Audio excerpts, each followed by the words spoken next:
It's me, Luigi Marinus, and today I'm gonna review Inside Out for its 10th anniversary.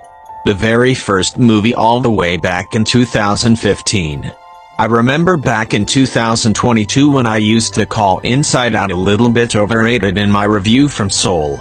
In fact, I take that back, I don't know what I was on back then. Inside Out is absolutely underrated. And in this review I'll explain why I think Inside Out is the masterpiece that it is.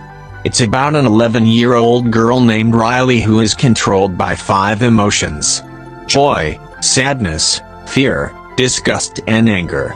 Riley lives in Minnesota and has great friends, a nice home and everything. I like how they showed a whole montage of her life and having fun and being happy. Her life is perfect until she moves to San Francisco and all her emotions are concerned. Sadness makes a lot of mistakes and tries to touch the memories. Joy wants Riley to be happy, so she tries to keep sadness in the circle. I like how anger has some of the best jokes in this movie, but he can make Riley really angry. Because that's part of his character.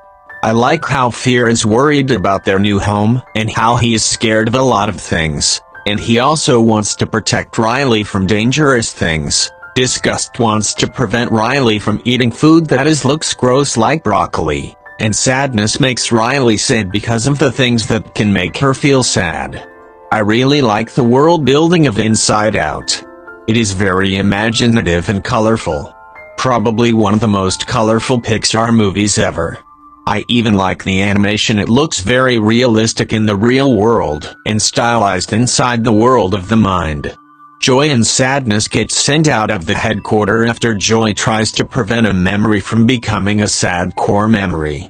I like Joy's character development in this movie, about her realizing that it's okay to be sad, and to not be happy all the time, which is kinda ironic because DreamWorks kinda wanted to make similar movie but about trolls, and instead its message is to be happy. While I don't think it's a bad message, it just didn't work as well as Inside Out did. And the message of the sequels of both Inside Out and Trolls were better handled. But enough with the comparison. I like how Inside Out is the most realistic feeling Pixar movie, where there's no magic used in the real world like characters coming to life or having feelings, but it's instead inside the mind of a character. And I like the concept a lot. I know some people may hate Joy in this movie for being a bossy and a control freak, but actually making her selfish first is part of what makes this movie so good. Because of course she had to learn how life works and that you can't always be happy. And not to mention Joy and sadness are such a great and cute duo in this movie. They are like sisters, and I like how Joy is starting to like sadness throughout the movie, and I like when she realizes maybe sadness is not that bad. And no, Joy is not a villain. I am tired of people treating Joy like one. This can also be considered one of the most relatable Pixar movies, not just because of all the emotions, but also the scenes in the real world, like trying to get used to your new home or school. There's also Bing Bong, who I didn't know I was gonna like when I watched it the first time 10 years ago. But I actually really cared for him, and you really feel sorry that he's about to get forgotten. And even his song Before, which I tried to find the movie version on YouTube, but I don't really know where it is. And when Bing Bong disappears I felt really sad. But I'm happy that in the sequel they did make a Pixar Easter egg of him, and not just have him return because his sacrifice was so powerful. And I like how all the emotions have different shapes. Like how Joy looks like a star, sadness a tear. I don't know what fear was supposed to present what Riley would have been afraid of. Disgust is shaped like a broccoli and anger is shaped like a brick. And I like that detail. Joy wants to keep Riley happy. Sadness makes her sad when she needs to be. Anger makes Riley angry when things don't go his way. Fear tries to protect Riley from scary things, and disgust takes care that Riley doesn't get poisoned physically and socially. I also really like the concept of dream productions in this movie, and I'm glad they expanded the world building of that with the Disney Plus show Dream Productions. Because not only did we get a sequel to Inside Out last year, but we also got a TV show based on it. There's also the subconscious where Riley's darkest fears live like broccoli, and Jangles the Clown, which kinda worked as a minor villain of this movie. I also really like Imagination Land, where all her imagination lives.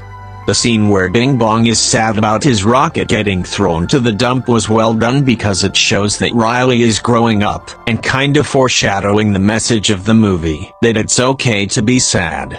I also liked when Riley apologized to her parents about running away, and her missing her old home, which was a really emotional scene. I think the message is that you don't always have to be happy, and that it's okay to be sad. And Inside Out is what Pixar does best. I like how if you take away the scenes of the emotions, that there is actually a more realistic story in it about a girl that moves to a new house and starts hating her new house and new school. Even though I never really hated my house when moving in, I still had to get used to it, so it's kinda relatable. What I also liked was how this movie kinda did tease a sequel at the very end with the puberty button, because of course there was eventually gonna be a sequel.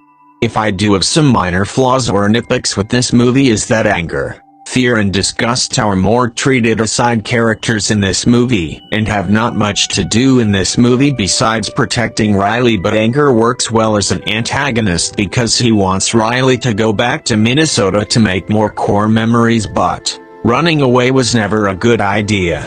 And I also do think the time in this movie doesn't always make sense because some of the scenes in the real world happen kinda random sometimes.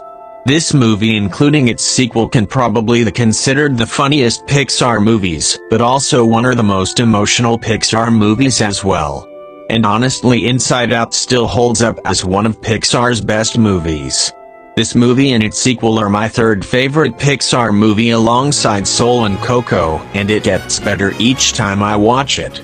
I still think Inside Out 2 can be considered an improvement from Inside Out 1, because it's more mature than the first movie. But both movies are definitely one of my top 10 favorite movies of all time. Inside Out definitely gets a 10 out of 10. It's an amazing, brilliant masterpiece, and it gets the "that is cinema" quote. And I hope you like my review on Inside Out, and don't forget to like and subscribe.